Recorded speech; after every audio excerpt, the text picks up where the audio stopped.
welcome back to Absolute Zero. Today, I'm going to start a new series called Explain, and the first episode is gonna be about anime. I'm going deep with the history and the different kinds of anime, but first, let's define what's anime. The most simple answer is that it's a Japanese adaptation of the word animation. So, the main difference between Western animation and Japanese animation is that they often are made to a bigger audience.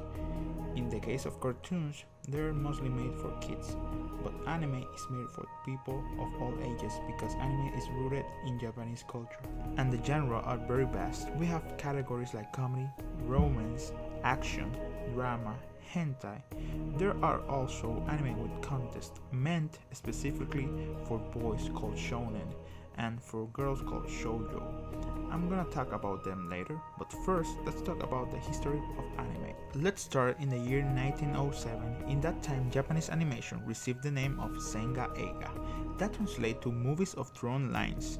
In the 1910s, we got the first generation of animators, such as Oten Shimokawa, Junichi Kouchi, and Seitaro Kitayama, commonly referred as the fathers of anime. They made propaganda films such as Momotaro no Umiwashi and Momotaro Umi no Shinpei.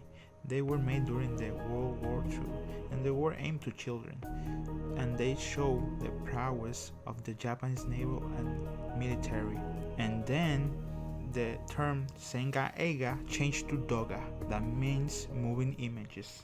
And then in the 50s, a manga artist and animator called Osamu Tezuka, who is considered the modern father of anime with the creation of Astro Boy. He was very popular among kids. His inspiration came from Disney, and he's even considered the Japanese equivalent of Walt Disney. In the 1960s, we adopt the modern name of anime. From that point on, anime started to gain traction. In the 1970s, anime deviated away from Disney's spiral style with distinct genres like mecha, and in those years, several filmmakers became famous like Hayao Miyazaki, the creator of Princess Mononoke and Spirited Away, and Mamoru Oshii, the creator of Ghost in the Shell. In the 80s, anime became mainstream in Japan with anime like Gundam, Macross, and Dragon Ball.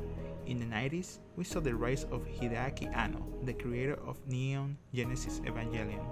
The show became very popular and controversial in Japan because the nature of its content. In that time, they were seen as too violent and too sexual, but still became a big hit. And animes like Cowboy Bebop was another anime that became a huge hit in Japan and outside of Japan. So we started to see the influence of anime in Japan and around the world. So let's talk about style. Another thing that makes anime different from the Western animation is the art style and the way they draw their characters. For example, anime usually have big eyes, round, defined, and with vibrant colors as red, pink, green, and purple. The purposes of the big eyes, according to Osamu Tezuka, was to express more emotion out of the characters. Usually, they give big eyes to express innocence and good, and they use small eyes to reflect an evil character. The hair is varied, and just like big eyes, the body sometimes is proportional, but it really depends on the style of anime. Some of examples of different styles of body there is Bishoujo, that is basically a beautiful woman that usually have big attributes. Then you have Bishonen, that is an attractive male character according to Japan. They are tall and slim. Moe is a character that has the cute characteristics enhanced. And finally, Chibi is the small version of a character, usually a big head and small bodies. And now let's talk about the different formats that anime uses. The most common one is TV series. They are usually based on a manga. A season have between 13 to 26 episodes, and they last between 20 to 25 minutes per episode.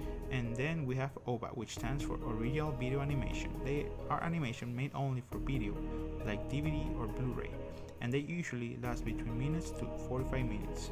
And next we have movies, which usually have better animation and quality, and they run between 50 to 120 minutes. And finally we have ONA, which stands for Original Net Animation. They are only made for internet and they are usually very short. Next, let's talk about genres.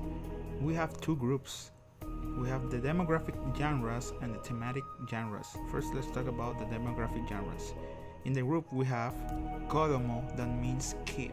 It's focused to very young audience, for example, animes like Pokemon. And next we have Shonen. It's anime targeted to male teenagers. They usually involve supernatural powers and they are heavy on fights. For some examples, we have One Piece, Naruto, and Bleach. And we keep going with Shoujo. It's anime targeted to female teenagers, usually with female protagonists, for example, Ranma. Next, we have Seinen. It's anime for mature male audience with gore and a lot of violence and sexual scenes, for example, animes like Monster. And finally, we have Josei. It's anime for mature female audience, usually more in the dramatic side. And for example, we have Midnight Secretary. The thematic genres are your usual comedy, drama, suspense, horror, with a few unique to Japan like mecha, ecchi, maho, shoujo. And finally, the cultural impact of anime in the West has been exceptional. Hollywood have taken notice. Movies like Spirited Away winning an Oscar for Best Animated Picture, or taking anime series and making live-action Western versions like Ghost in the Shell. The Western animators have taken inspiration from anime. Series like Avatar, The Last Airbender, and The Boondocks have Japanese influence in their style. So the cultural impact is growing every year, and now with sites like Crunchyroll and Funimation, anime is a viable media in the West. Hopefully this overview about anime will help newcomers to understand and appreciate more anime. If you like it, give it a thumbs up and tell me down in the comments which is your favorite anime. Thanks for watching.